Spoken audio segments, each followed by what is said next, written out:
pense à quelqu'un de précis, quelqu'un dont le visage te vient à l'esprit presque spontanément, peut être sans que tu l'aies vraiment cherché.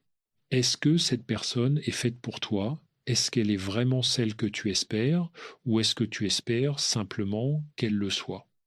Cette question, je l'ai entendue des centaines de fois dans mon cabinet, pas toujours formulée exactement comme ça. Parfois, elle arrive habillée d'autres mots, d'autres formes. Je ne sais pas si je l'aime vraiment. Je me sens bien avec lui, mais elle est parfaite sur le papier, pourtant quelque chose me manque. Et parfois, c'est le silence. Un silence lourd, pensif, où la personne en face de moi cherche dans ses propres yeux une réponse qu'elle ne trouve pas encore. Aujourd'hui, j'ai envie qu'on explore cette question ensemble. Pas pour te donner une formule magique, il n'en existe pas.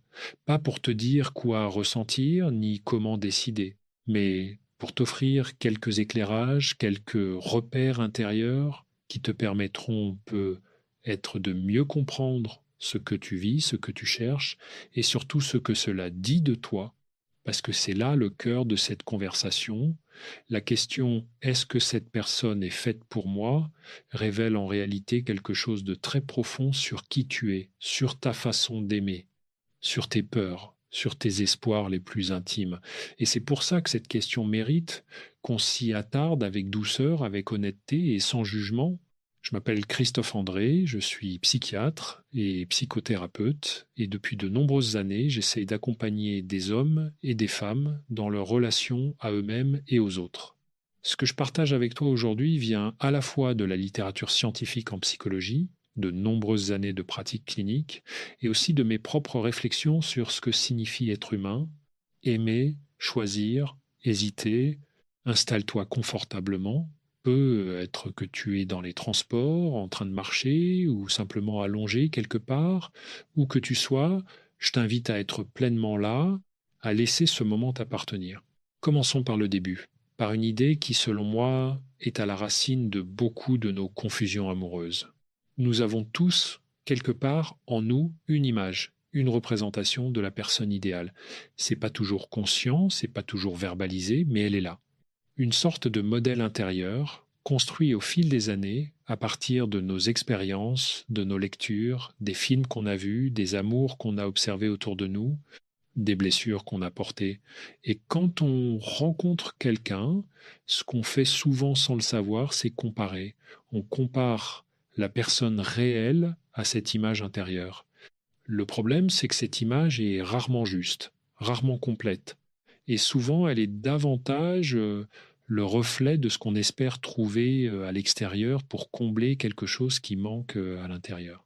Je me souviens d'une patiente, appelons-la Marie, qui cherchait depuis des années l'homme parfait.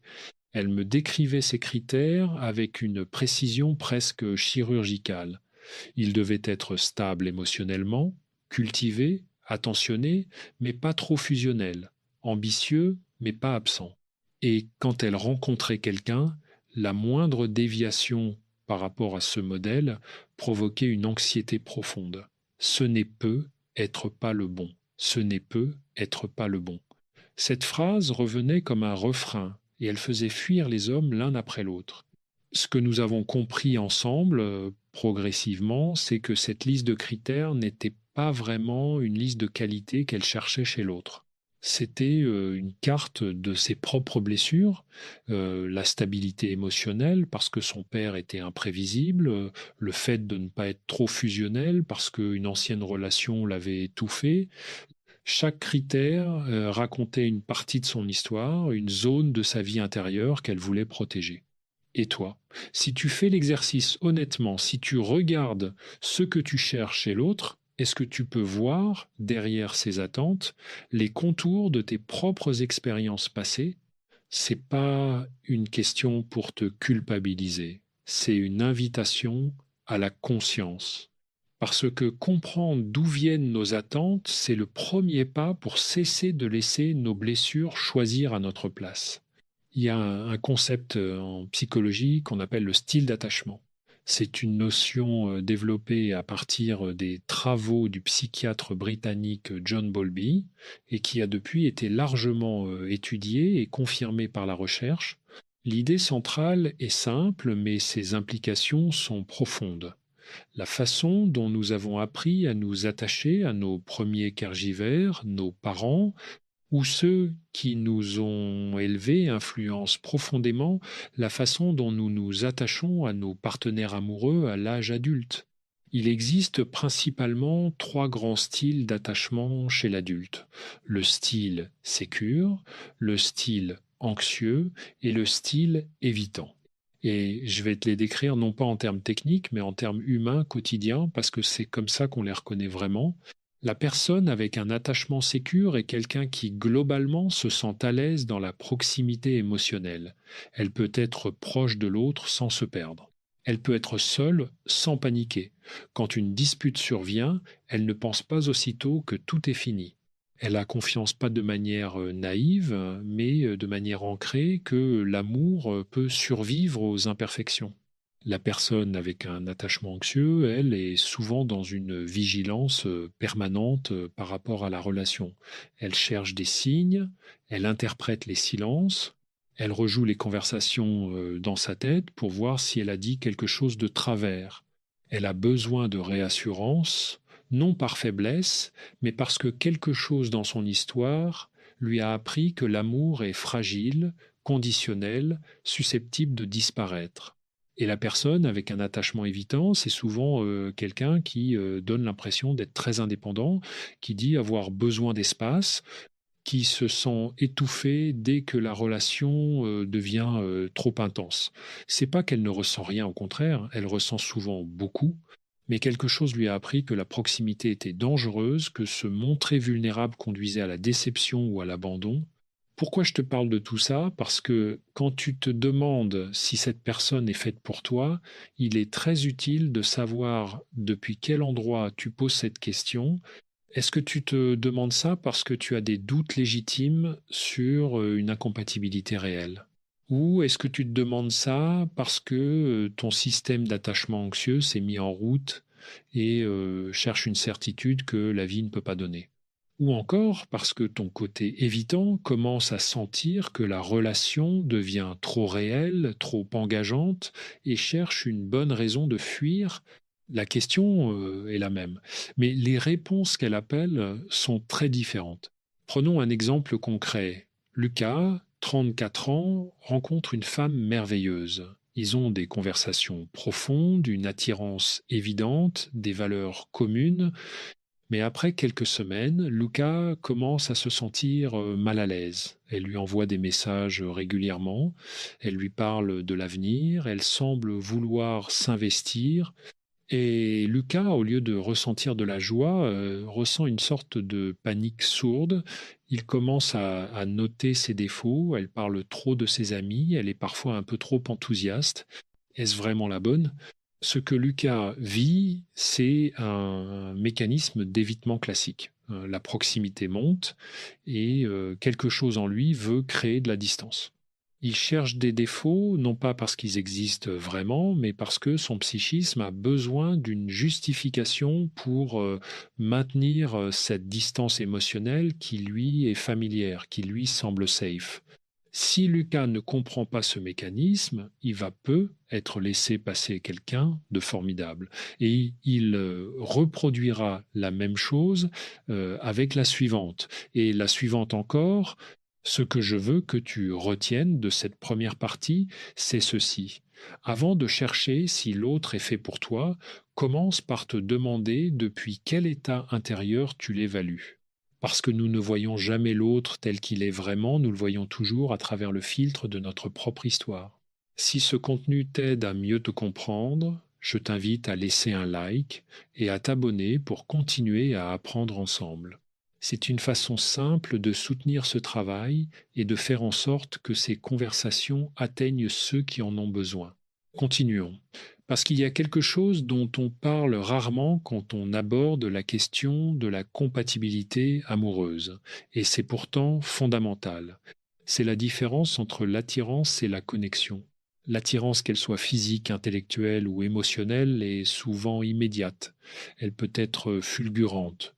Tu rencontres quelqu'un et quelque chose s'allume, une sorte d'éveil. Et cette sensation est réelle, elle est précieuse, mais l'attirance seule ne dit pas grand-chose sur la compatibilité profonde. La connexion, elle, est quelque chose de différent. C'est quelque chose qui se construit, qui se révèle dans le temps, dans les moments ordinaires, dans les désaccords, dans la façon de traverser ensemble les petites difficultés du quotidien.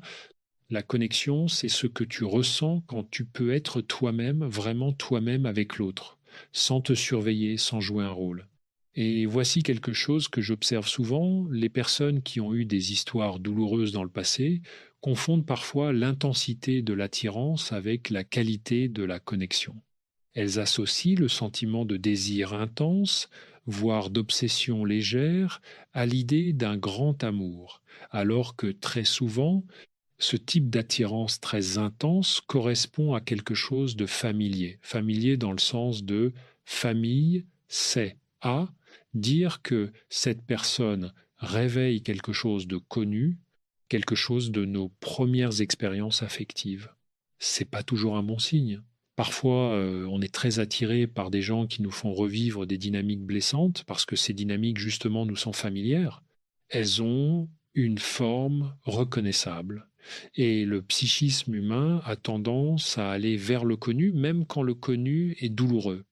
Je pense souvent à cette phrase du philosophe Blaise Pascal qui disait, en substance, que le cœur a ses raisons que la raison ne connaît point. Et c'est vrai. Mais parfois, le cœur a aussi ses angles morts, ses habitudes, ses pièges. Alors comment faire la différence? Comment distinguer une attirance saine d'une attirance qui répète? C'est une question délicate et je ne vais pas prétendre qu'il existe une réponse simple. Mais voici quelques repères. Quand tu es avec cette personne, est-ce que tu te sens globalement en sécurité? Pas dans le sens où rien ne peut arriver, mais dans le sens où tu n'as pas peur d'être toi-même. Est-ce que tu peux dire ce que tu penses, même quand ce n'est pas ce qu'elle veut entendre, sans avoir peur d'une réaction violente ou de perdre son affection? Est-ce que tu te sens plus grand avec elle, plus vivant, plus ouvert, plus toi, ou est-ce que tu te sens souvent petit, inadéquat, dans la nécessité de te justifier? Est-ce que vous êtes capable de traverser un désaccord sans que cela devienne une catastrophe? Pas parfaitement, les désaccords sont toujours inconfortables, mais d'une façon où les deux personnes gardent leur dignité. Est-ce que tu peux te montrer vulnérable avec elle, lui dire que tu as peur, que tu es perdu parfois, que tu ne sais pas, sans que ça soit utilisé contre toi?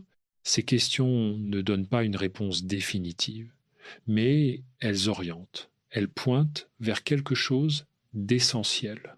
Je veux aussi te parler d'un phénomène qu'on appelle en psychologie la projection. Et c'est l'un des plus grands pièges dans l'évaluation d'une relation naissante.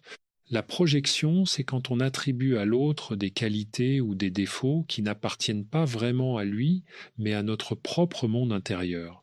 On projette sur l'autre nos espoirs, nos fantasmes, parfois nos peurs. Au début d'une relation, quand on connaît encore peu l'autre, les espaces vides, ce qu'on ne sait pas encore de lui, sont naturellement remplis par notre imagination. Et notre imagination, elle, est nourrie par nos désirs, nos attentes, nos besoins. On crée littéralement un personnage et on le superpose à la personne réelle. C'est pour cette raison que le début d'une relation est souvent si intense et si lumineux. Non pas uniquement parce que l'autre est formidable, il les peut être, mais aussi parce qu'on est en train d'aimer une image qu'on a construite. Et plus le temps passe, plus la personne réelle apparaît avec ses complexités, ses contradictions, ses limites, et la relation doit passer de l'amour du personnage imaginé à l'amour de la personne réelle. C'est souvent là que les difficultés commencent. C'est là que certains fuient parce qu'ils n'avaient pas vraiment aimé la personne, ils avaient aimé leur propre projection. Et quand la projection se dissipe, ils ont l'impression de ne plus aimer, alors qu'en réalité, l'amour réel commence à peine. Je ne dis pas ça pour dénigrer les débuts de relations. Ils sont merveilleux, et ce mélange de réalité et de projection fait partie de la magie de la rencontre. Mais il est important d'en avoir conscience pour ne pas confondre la fin d'une illusion avec la fin de l'amour. Le vrai amour, selon moi, et ça rejoint d'ailleurs ce que la psychologie nous dit sur les attachements sécures, commence quand on voit l'autre tel qu'il est, avec ses ombres et ses lumières, et qu'on choisit de continuer à avancer avec lui. Faisons une petite pause dans notre exploration. Je t'invite à prendre un moment pour toi. Si tu es en train de marcher, peut être ralentir légèrement. Si tu es assis, peut être poser les épaules et te demander est-ce qu'il y a quelque chose dans ce qu'on vient d'explorer qui résonne avec ta propre histoire. Pas pour trouver une réponse tout de suite, juste pour remarquer. Nous allons maintenant aller un peu plus loin vers quelque chose que je trouve particulièrement important, les valeurs, et leur rôle réel dans la compatibilité amoureuse. On entend souvent dire qu'il faut des points communs avec son partenaire, les mêmes goûts, les mêmes loisirs, les mêmes références culturelles, et certes, ces choses aident à construire une vie commune agréable, mais ce ne sont pas ces éléments-là qui font la profondeur d'une relation. Ce qui fait la profondeur d'une relation, ce sont les valeurs. Et les valeurs, c'est plus subtil que les goûts. Ce sont les choses auxquelles tu accordes une importance fondamentale dans ta vie. La liberté, la loyauté, la famille, la croissance personnelle, la sécurité, l'authenticité, la générosité. Deux personnes peuvent avoir des goûts très différents et une relation magnifique si leurs valeurs profondes sont alignées. Et à l'inverse, deux personnes peuvent partager les mêmes films préférés, les mêmes restaurants, les mêmes amis, et pourtant vivre une incompatibilité profonde parce que ce qui leur importe vraiment est fondamentalement différent. Je pense à un couple que j'ai accompagné, deux personnes brillantes, cultivées, avec une attirance réciproque évidente. Mais lui valorisait profondément l'aventure, le changement, la spontanéité, il s'épanouissait dans l'imprévu. Et elle avait besoin de stabilité, de routine, de savoir ce qui allait se passer. C'était pas un défaut chez l'un ou chez l'autre. C'était simplement une incompatibilité de valeurs fondamentales sur ce dont chacun avait besoin pour se sentir vivant. Ils ont essayé longtemps de trouver un équilibre, mais l'un se sentait constamment freiné, l'autre constamment déstabilisé, et aucun des deux ne pouvait changer ce besoin fondamental sans se trahir. Est-ce que cela voulait dire qu'ils n'étaient pas faits l'un pour l'autre? Probablement, pas parce qu'ils ne s'aimaient pas, ils s'aimaient sincèrement, mais parce que les fondations sur lesquelles ils voulaient construire leur vie étaient trop différentes. Alors voici une question que je t'invite à te poser. Quelles sont tes valeurs les plus profondes? Pas celles que tu penses devoir avoir, pas celles que la société valorise, les tiennes. Celles qui font que, quand tu les respectes, tu te sens aligné avec toi-même et est-ce que la personne que tu as en tête, celle à qui tu penses depuis le début de cet audio, partage ces valeurs? Pas forcément les mêmes loisirs, pas forcément le même tempérament, mais les mêmes valeurs fondamentales. C'est une question qui mérite du temps et de l'honnêteté. Si ce contenu t'aide dans ta réflexion, pense à laisser un like et à t'abonner. Ça m'aide vraiment à continuer à créer ces moments de partage avec toi. Je voudrais maintenant aborder quelque chose de délicat, quelque chose qu'on évite souvent parce que ça fait mal à regarder en face. Ce sont les signaux d'alarme. Ces petites et parfois grandes choses qui nous disent que quelque chose ne va pas, mais que nous avons tendance à minimiser, à expliquer, à excuser. En psychologie, on parle parfois de rationalisation défensive. C'est quand notre cerveau construit des explications logiques pour justifier quelque chose que notre cœur ne veut pas voir. Il est comme ça parce qu'il a eu une enfance difficile. Elle dit ces choses-là, mais elle ne le pense pas vraiment. C'est moi qui suis trop sensible. Ces phrases peuvent parfois être vraies, mais elles peuvent aussi être les symptômes d'un refus de voir ce qui est. Quels sont les signaux d'alarme dont je veux te parler? Pas les petites agaçantes du quotidien, personne n'est parfait, mais les patterns, les dynamiques récurrentes qui, si elles perdurent, ont tendance à éroder l'amour et l'estime de soi. Le premier, le manque de respect. Et je ne parle pas seulement de violence, heureusement, la plupart des gens ne vivent pas ça. Je parle de ce regard légèrement méprisant, de cette habitude de couper la parole, de ces petites humiliations en public déguisées en humour, de ce ton qui dit clairement que ton opinion compte moins que la sienne. Le manque de respect, c'est subtil parfois, mais il laisse des traces. Le deuxième, la tendance à minimiser tes sentiments.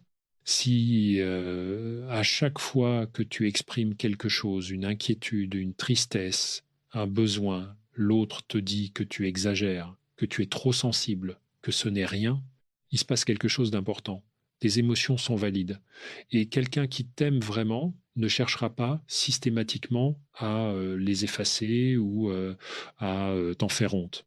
Le troisième, les promesses non tenues de façon récurrente. Tout le monde fait des erreurs, oublie des choses et parfois débordé. Mais quand le pattern est systématique, quand les mots et les actes sont constamment en désaccord, c'est une information sur ce à quoi tu peux t'attendre dans la durée. Le quatrième, le sentiment persistant que tu dois te rétrécir pour que la relation fonctionne, que tu dois parler moins, ressentir moins, demander moins, être moins toi-même. Une relation saine, elle, devrait être un espace où tu peux progressivement t'ouvrir et grandir, pas un espace où tu dois te contracter. Je tiens à préciser quelque chose d'important. Ces signaux d'alarme ne condamnent pas une relation. Parfois, ils pointent vers quelque chose qui peut se travailler, qui peut évoluer, notamment si les deux personnes sont conscientes et motivées. Mais ils méritent d'être vus, d'être nommés. Pas ignorés, parce que l'amour ne devrait pas faire mal de manière chronique. L'amour peut être difficile, oui, il peut traverser des crises, des incompréhensions, des moments de distance, mais il devrait au fond être un endroit où tu te sens en sécurité d'être toi. Je voudrais maintenant aller vers quelque chose de plus lumineux, parce que cette conversation ne parle pas que de problèmes, elle parle aussi de ce qui est possible. Il y a une question que je trouve extraordinairement révélatrice. Est-ce que cette personne te voit et est-ce que tu te sens vu par elle? Se sentir vu, ce n'est pas seulement être remarqué physiquement ou socialement, c'est quelque chose de beaucoup plus intime. C'est sentir que l'autre perçoit qui tu es, vraiment pas seulement la surface que tu montres au monde, mais la profondeur, les nuances, les paradoxes qui font que tu es toi. Tes enthousiasmes que tu juges parfois un peu naïfs, tes peurs que tu n'oses pas toujours montrer, tes zones d'ombre que tu connais mais que tu exposes rarement. Se sentir vu par quelqu'un, c'est l'une des expériences les plus puissantes que l'être humain puisse vivre, et c'est l'une des bases les plus solides d'une relation durable.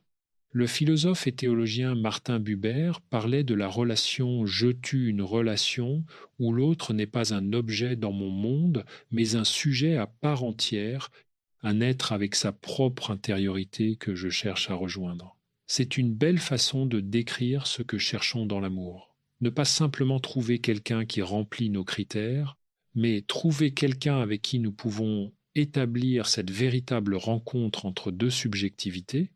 Est-ce que tu te sens vu par cette personne? Est-ce qu'elle s'intéresse à qui tu es vraiment, pas seulement à ce que tu fais, ce que tu possèdes ou ce que tu peux lui apporter? Est-ce qu'elle se souvient des petites choses que tu lui as confiées? Est-ce qu'elle pose des questions, de vraies questions, celles qui montrent qu'elle pense à toi-même quand tu n'es pas là? Et de l'autre côté, est-ce que toi, tu cherches à voir cette personne? Est-ce que tu t'intéresses à son monde intérieur, à ses peurs, à ses rêves, à ce qui l'illumine et à ce qui l'assombrit? Parce que voir l'autre, c'est aussi un acte qu'on pose, une attention qu'on choisit de donner. Si ce contenu t'accompagne dans ta réflexion, je t'invite à laisser un like et à t'abonner pour ne rien manquer. Ensemble, on avance. Je veux maintenant aborder un aspect de la relation amoureuse qu'on sous-estime souvent, le rôle de la croissance. Une relation saine, selon moi, n'est pas statique. Elle n'est pas une destination qu'on atteint et dans laquelle on s'installe. C'est un processus vivant, en mouvement, et l'une des questions que je trouve vraiment importante, c'est est-ce que cette relation te fait grandir? Grandir, ici, ne veut pas dire devenir quelqu'un d'autre, ça veut dire devenir plus pleinement toi-même, plus conscient, plus ouvert, plus capable d'aimer et d'être aimé. Est-ce que cette relation t'invite à dépasser tes zones de confort, pas à te blesser, pas à te forcer, mais aller un peu plus loin que ce que tu ferais seul? Je pense à une métaphore que j'aime beaucoup, deux arbres qui poussent côte à côte. Ils ont besoin de lumière, d'eau, d'espace, et quand ils poussent bien, ils ne s'étouffent pas l'un l'autre, ils grandissent ensemble, parfois dans des directions légèrement différentes, mais en partageant le même sol, les mêmes racines profondes. Une bonne relation ressemble à ça. Deux personnes qui ont chacune leur propre espace de croissance, mais qui partagent quelque chose d'essentiel, qui se soutiennent mutuellement sans se confondre. Est-ce que la personne que tu as en tête favorise ta croissance? Ou est-ce que la relation génère plutôt une forme de régression, une tendance à te refermer sur toi-même, à te méfier, à douter de tes propres perceptions? C'est pas une question simple et la réponse n'est pas toujours tranchée, mais elle mérite d'être posée honnêtement. Il y a aussi quelque chose que je veux nommer avec délicatesse, parce que c'est un terrain que beaucoup évitent. C'est la question du désaccord et de la gestion du conflit. Toutes les relations, sans exception, traversent des désaccords. C'est inévitable et c'est même sain. Ça signifie que deux personnes distinctes, avec leur propre perspective, sont en relation. Ce qui distingue les relations épanouies des relations difficiles, ce n'est pas l'absence de conflit, c'est la façon dont les conflits sont traversés. Le chercheur américain John Gottman a passé des décennies à étudier les couples et il a identifié certains patterns qui prédisent avec une précision remarquable la stabilité ou la rupture d'une relation. Il les appelle les quatre cavaliers de l'Apocalypse, une image forte mais qui décrit bien leur caractère destructeur. Ces quatre cavaliers sont la critique, pas le reproche ciblé sur un comportement, mais l'attaque de la personne dans son ensemble. Le mépris, l'expression, même subtile, de se sentir supérieur à l'autre. La défensive, le refus constant de prendre sa part de responsabilité. Et l'évitement, le fait de se fermer complètement, de ne plus vouloir parler, de sortir émotionnellement de la conversation. Est-ce que tu reconnais certains de ces patterns dans la relation que tu vis ou que tu as vécue? Pas de manière occasionnelle, tout le monde peut glisser dans ces attitudes ponctuellement, mais de façon récurrente, comme un mode relationnel par défaut. Et est-ce que toi, dans cette relation, tu as tendance à adopter certains de ces comportements? C'est une question à poser avec la même honnêteté que les autres, parce que nous sommes toujours les deux parties dans une dynamique relationnelle. Voici ce que Gottman a aussi trouvé. Les couples qui durent et qui s'épanouissent ont en commun une chose. Quand l'un d'eux fait une tentative de connexion, un geste, une remarque, un regard, l'autre y répond. Pas toujours parfaitement, pas toujours avec éloquence, mais il y répond. Il tourne vers et non pas loin. Ces petits gestes, tu as l'air fatigué aujourd'hui, ça va? Tu as vu ça? Regarde comme c'est beau, sont les fils invisibles qui tissent la toile d'une relation solide. Et si tu remarques que tes tentatives de connexion sont systématiquement ignorées ou rejetées, ou si tu remarques que tu tends à ignorer les siennes, c'est une information importante. Prenons un moment de respiration. Nous sommes à mi-chemin de notre conversation. Si tu es là depuis le début, tu as déjà fait quelque chose de courageux. Tu as choisi de réfléchir, de te regarder en face avec honnêteté, et ça, c'est déjà une forme de soin envers toi-même. Je veux maintenant te parler de quelque chose de plus personnel, de la solitude. Beaucoup de gens se posent la question, est-ce que cette personne est faite pour moi depuis un endroit de solitude, une solitude réelle, vécue, parfois douloureuse? Et quand on est dans cet endroit, la perception de l'autre peut être profondément colorée par ce manque. Je ne dis pas ça pour diminuer ce que tu ressens. La solitude est une expérience humaine, réelle et légitime. Elle peut faire mal profondément, mais il est important de savoir que quand on cherche quelqu'un depuis un endroit de manque intense, on risque de confondre le soulagement du manque avec l'amour. Quelqu'un qui arrive et qui soulage notre solitude, même temporairement, peut sembler être exactement la bonne personne, parce que l'effet est réel. Le bien-être est réel. Mais le soulagement du manque n'est pas la même chose que la compatibilité profonde. Ce n'est pas une raison de ne pas s'engager. Nous ne sommes jamais totalement libres